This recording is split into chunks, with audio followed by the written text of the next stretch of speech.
Hello and welcome to Book Circle. I'm Earl Wajenberg. This time we're going to continue our reading of Whose Body? The first of the Lord Peter Wimsey mysteries by Dorothy L. Sayers. Lord Peter has been doing his investigations, but now he's called off to a dinner party given by a friend of his mother's. By a natural transition, Mrs. Tommy Frail referred to the man who was hanged for murdering 3 brides in a bath. "I always thought that was so ingenious," she said, gazing soulfully at Lord Peter.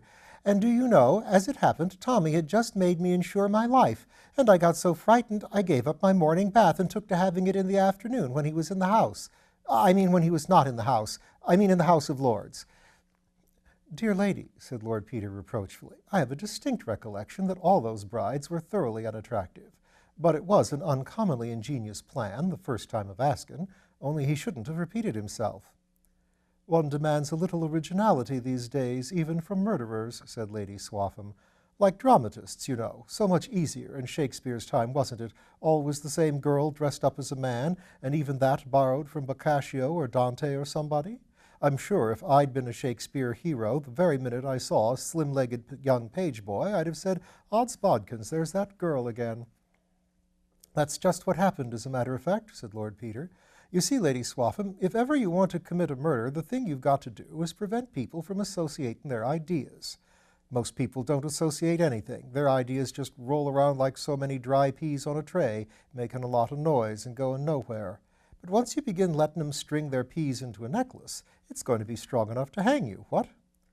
"Dear me," said Mrs. Tommy Frail with a little scream, "what a blessing it is none of my friends have any ideas at all." "You see," said Lord Peter, balancing a piece of duck on his fork and frowning, "it's only in Sherlock Holmes and stories like that people think things out logically. Ordinarily, if somebody tells you something out of the way, you just say, 'By Jove,' or 'How sad,' and leave it at that, and half the time you forget about it, unless something turns up afterward to drive it home. For instance, Lady Swaffham, I told you when I came in that I'd been down to Salisbury, and that's true, only I don't suppose it impressed you much. And I don't suppose it'd impress you much if you read in the paper tomorrow of a tragic discovery of a dead lawyer down in Salisbury. But if I went to Salisbury again next week, and there was a Salisbury doctor found dead the day after, you might begin to think I was a bird of ill omen for Salisbury residents. And if I went there again the week after, and you heard next day that the See of Salisbury had fallen vacant suddenly, you might begin to wonder what took me to Salisbury, and why I never mentioned before that I had friends down there, don't you see? And you might think of going down to Salisbury yourself and asking all kinds of people if they happened to see a young man in plum-colored socks hanging round the bishop's palace." "I dare say I should," said Lady Swaffham. "Quite. And if you found that the lawyer and the doctor had once upon a time been in business at Poggleton-on-the-Marsh when the bishop had been a vicar there, you begin to remember you'd once heard me paying a visit to Poggleton-on-Marsh a long time ago, and you'd begin to look up the parish records and discover I'd been married under an assumed name by the vicar to the widow of a wealthy farmer who died suddenly of peritonitis as certified by the doctor, and the lawyer had made a will leaving me all her money, and then you'd begin to think I might have very good reasons for getting rid of such promising blackmailers as the lawyer, the doctor, and the bishop. Only, if I hadn't started an association in your mind by getting rid of them all in the same place, you'd never have thought of going to Poggleton-on-the-Marsh, and you wouldn't even have remembered I'd ever been there." "Were you ever there, Lord Peter?" inquired Mrs. Tommy anxiously. "I don't think so," said Lord Peter. "The name threads no beads in my mind, but it might any day, you know." "But if you were investigating a crime," said Lady Swaffham, "you'd have to begin by the usual things, I suppose, finding out what the person had been doing and who'd been to call and looking for a motive, wouldn't you?" "Oh, yes," said Lord Peter, "but most of us have such dozens of motives for murdering all sorts of inoffensive people. There's a lot of people I'd like to murder, wouldn't you?" "Heaps," said Lady Swaffham. "There's that dreadful— well, perhaps I'd better not say, though, for fear you should remember it later on." "Well, I wouldn't if I were you," said Peter amiably. "You never know. It'd be beastly awkward if the person died suddenly tomorrow." "The difficulty with this Battersea case, I guess," said Mr. Milligan, "is that nobody seems to have any associations with the poor gentleman in the bath." "So hard on poor Inspector Sugg," said the Duchess. "I quite felt for the man having to stand up there and answer a lot of questions when he had nothing at all to say." Lord Peter applied himself to the duck, having got a little behindhand. Presently he heard somebody ask the Duchess if she had seen Lady Levy. "She is in great distress," said the woman who had spoken to Mrs. Freemantle, "though she clings to the hope that he will turn up. I suppose you knew him, Mr. Milligan. Know him, I should say, for I hope he's still alive somewhere." Mrs. Freemantle was the wife of an eminent railway director, and celebrated for her ignorance of the world of finance. Her faux pas in this connection enlivened the tea parties of city men's wives. "Well, I've dined with him," said Mr. Milligan good-naturedly.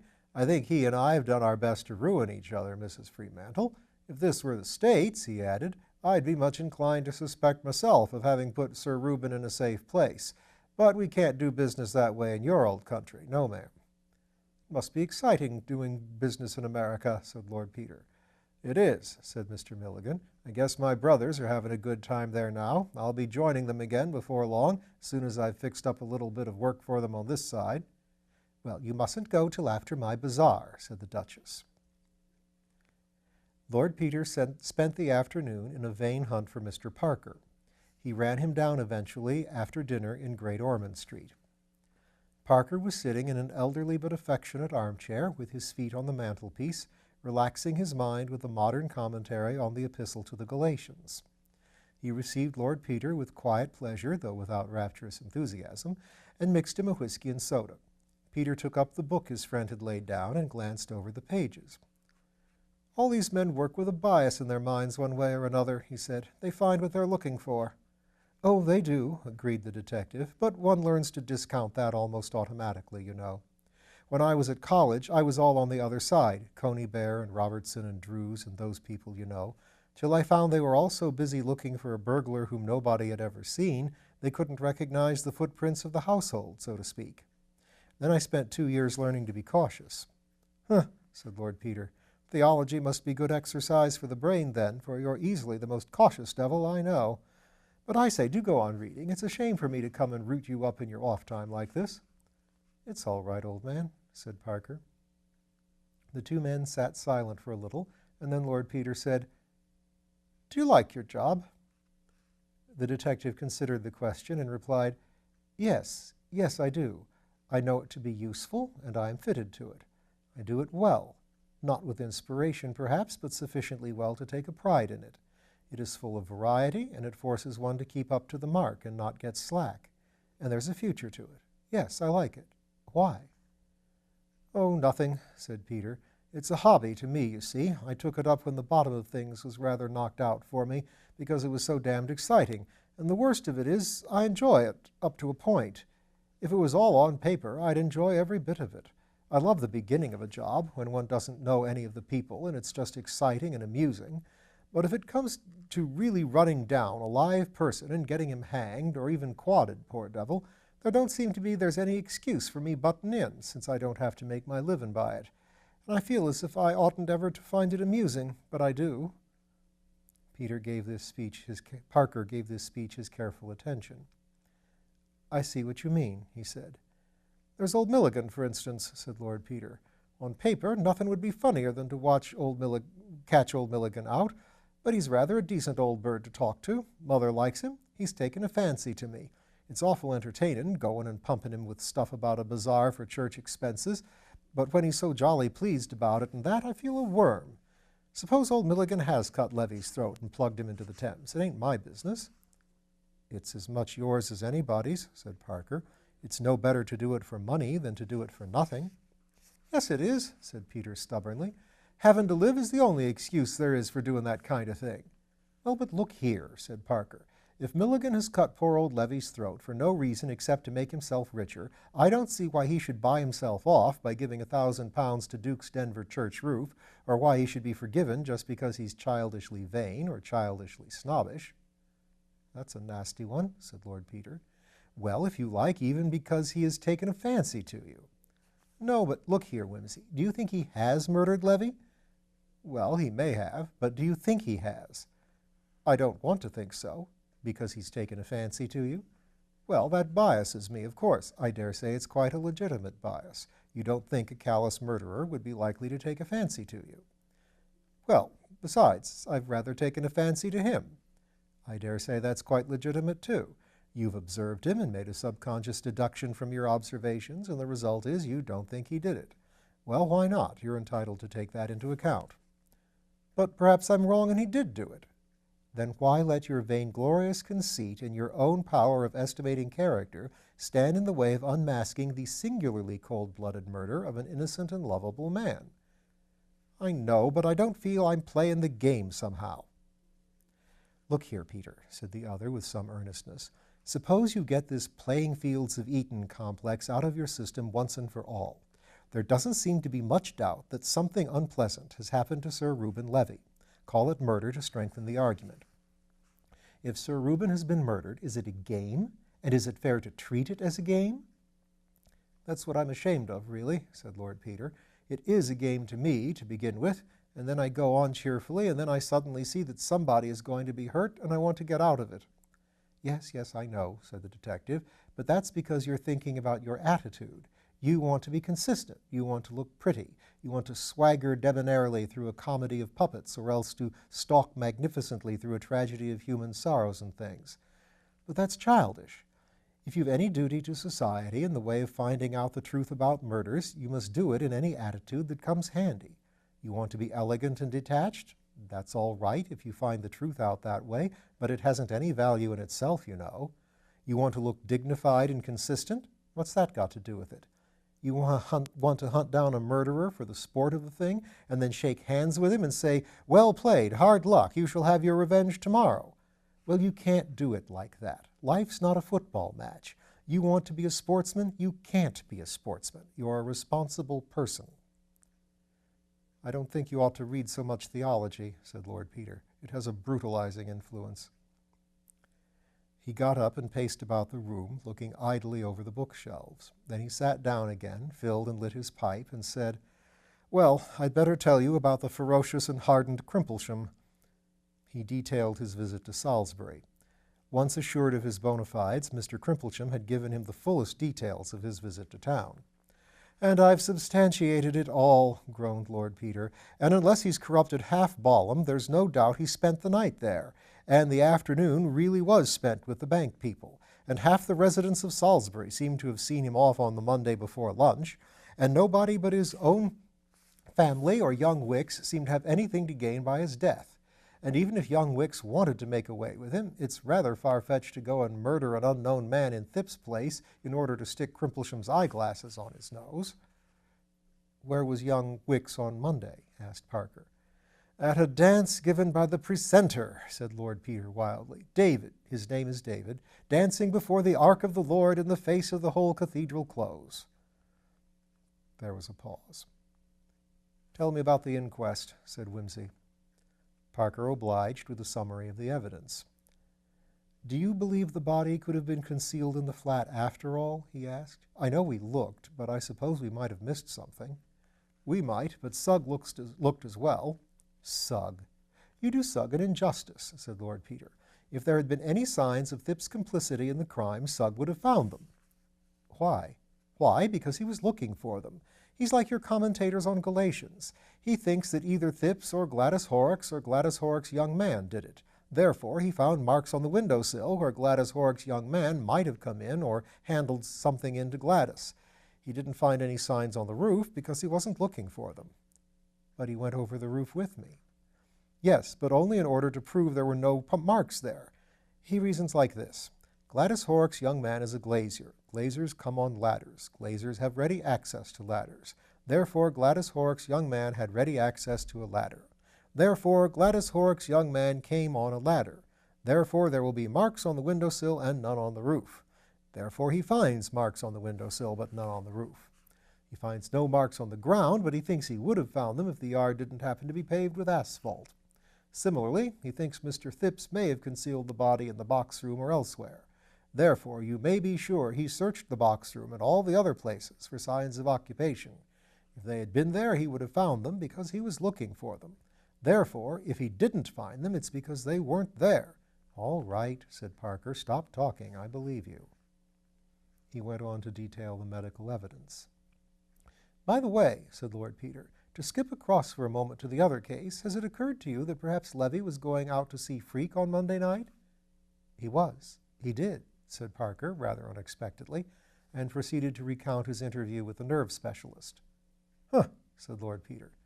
I say, Parker, these are funny cases, ain't they? Every line of inquiry seems to peter out. It's awfully exciting up to a point, you know, and then nothing comes of it. It's like rivers getting lost in the sand. Yes, said Parker, and there's another one I lost this morning. What's that? Oh, I was pumping Levy's secretary about his business. I couldn't get much that seemed important, except further details about the Argentine and so on. Then I thought I'd just ask around in the city about those Peruvian oil shares, but Levy hadn't even heard of them so far as I could make out. I routed out the brokers and found a lot of mystery and concealment, as one always does, you know, when somebody's been rigging the market, and at last I found one name at the back of it, but it wasn't Levy's. No? Whose was it? Oddly enough, Freak's. It seems mysterious. He bought a lot of shares last week in a secret kind of way, a few of them in his own name, and then quietly sold them out on Tuesday at a small profit, a few hundreds. Not worth going to all that trouble about, you shouldn't think. Shouldn't have thought he ever went in for that kind of gamble. He doesn't, as a rule. That's the funny part of it. Well, you never know, said Lord Peter. People do these things just to prove to themselves or somebody else that they could make a fortune that way if they liked. I've done it myself in a small way. He knocked out his pipe and rose to go. I say, old man, he said suddenly as Parker was letting him out, does it occur to you that Freak's story doesn't fit in awfully well with what Anderson said about the old boy having been so jolly at dinner on Monday night? Would you be jolly if you thought you'd had anything of that sort? No, I shouldn't, said Parker. But, he added with his habitual caution, some men will jest in the dentist's waiting room. You, for one. Well, that's true, said Lord Peter, and went downstairs. Lord Peter reached home about midnight, feeling extraordinarily wakeful and alert. Something was jigging and worrying in his brain. It felt like a hive of bees stirred up by a stick. He felt as though he were looking at a complicated riddle of which he had once been told the answer but had forgotten it and was always on the point of remembering. Somewhere, said Lord Peter to himself, somewhere I've got the key to these two things. I know I've got it, only I can't remember what it is. Somebody said it. Perhaps I said it. I can't remember where, but I know I've got it. Go to bed, Bunter. I shall sit up a little. I've just slip on a dressing gown. Before the fire, he sat down with his pipe in his mouth and his jazz-colored peacocks gathered round him. He traced out this line and that line of investigation, rivers running into the sand. They ran out from the thought of Levy, last seen at 10 o'clock in Prince of Wales Road. They ran back from the picture of the grotesque dead man in Mr. Thipp's bedroom. They ran over the roof and were lost in the sand. Rivers running down into the sand, rivers running underground, very far down, where Alf the sacred river ran through caverns measureless to man down to a sunless sea. By leaning his head down, it seemed to Lord Peter that he could hear them very faintly, lipping and gurgling somewhere in the darkness. But where? He felt quite sure that somebody had told him once, only he had forgotten. He roused himself, threw a log on the fire, and picked up a book which the indefatigable Bunter, carrying out his daily routines amid excitements of special duty, had brought from the Times Book Club. It happened to be Sir Julian Freke's Physiological Bases of the Conscience, which he had seen reviewed 2 days before. This ought to send one to sleep, said Lord Peter. If I can't leave these problems to my subconscious, I'll be limp as a rag tomorrow. He opened the book slowly and glanced carelessly through the preface. I wonder if that's true about Levy being ill, he thought, putting the book down. Doesn't seem likely. And yet, dash it all, I'll take my mind off it. He read on resolutely for a little. I don't suppose Mother's kept up with the Levys much, was the next importunate train of thought. Dad always hated self-made people and wouldn't have 'em at Denver, and old Gerald keeps up the tradition. I wonder if she knew Freak well in those days. She seems to get on with Milligan. I trust Mother's judgment a good deal. She was a brick about that bazaar business. I ought to have warned her. She said something once.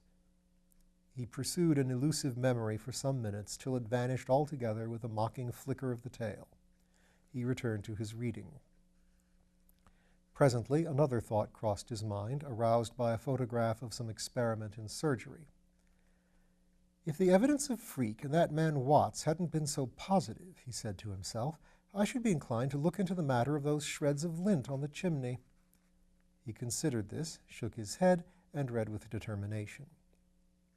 Mind and matter were one thing. That was the theme of the physiologist. Matter could erupt, as it were, into ideas. You could carve passions in the brain with a knife.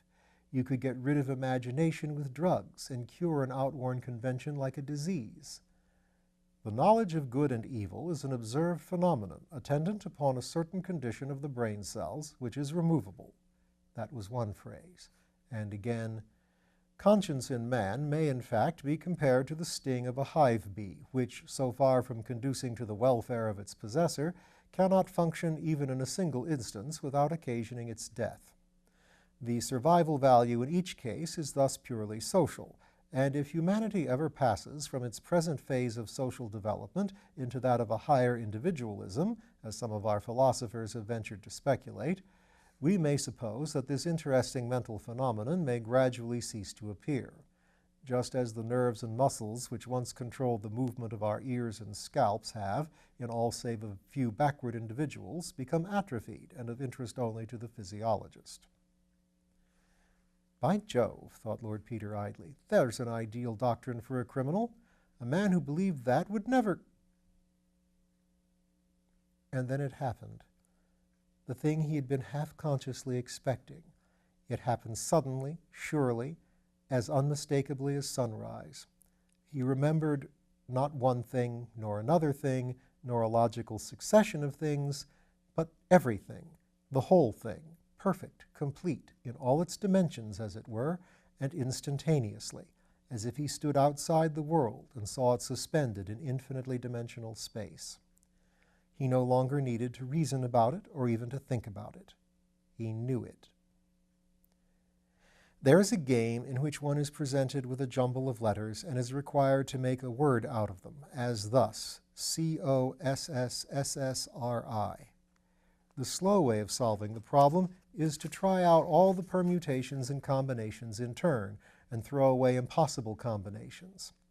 Another way is to stare at the incoordinate elements until, by no logical process that the conscious mind can detect, or under some adventitious external stimulus, the combination SCI-SSORS, scissors, presents itself with calm certainty. After that, one does not even need to arrange the letters in order. The thing is done. Even so, the scattered elements of two grotesque conundrums flung higgledy-piggledy into Lord Peter's mind resolved themselves unquestioned henceforward. A bump on the roof at the end house, Levy in a welter of cold rain talking to a prostitute in the Battersea Park Road, a single ruddy hair, lint bandages, Inspector Sugg calling the great surgeon from the dissecting room of the hospital, Lady Levy with a nervous attack, the smell of carbolic soap, the Duchess's voice, not really an engagement, only a sort of understanding with her father, shares in Peruvian oil, the dark skin and curved fleshy profile of the man in the bath, Dr. Grimbold giving evidence. In my opinion, death did not occur for several days after the blow. India rubber gloves, even faintly the voice of Mr. Appledore. He called on me, sir, with an anti-vivisectionist pamphlet. All these things and many others rang together and made one sound. They swung together like bells in a steeple, with the deep tenor booming through the clamor. The knowledge of good and evil is a phenomenon of the brain and is removable, removable, removable. The knowledge of good and evil is removable. And now Lord Peter knows who did it, and maybe you do too. But if you don't, you can just follow us next time. Thank you.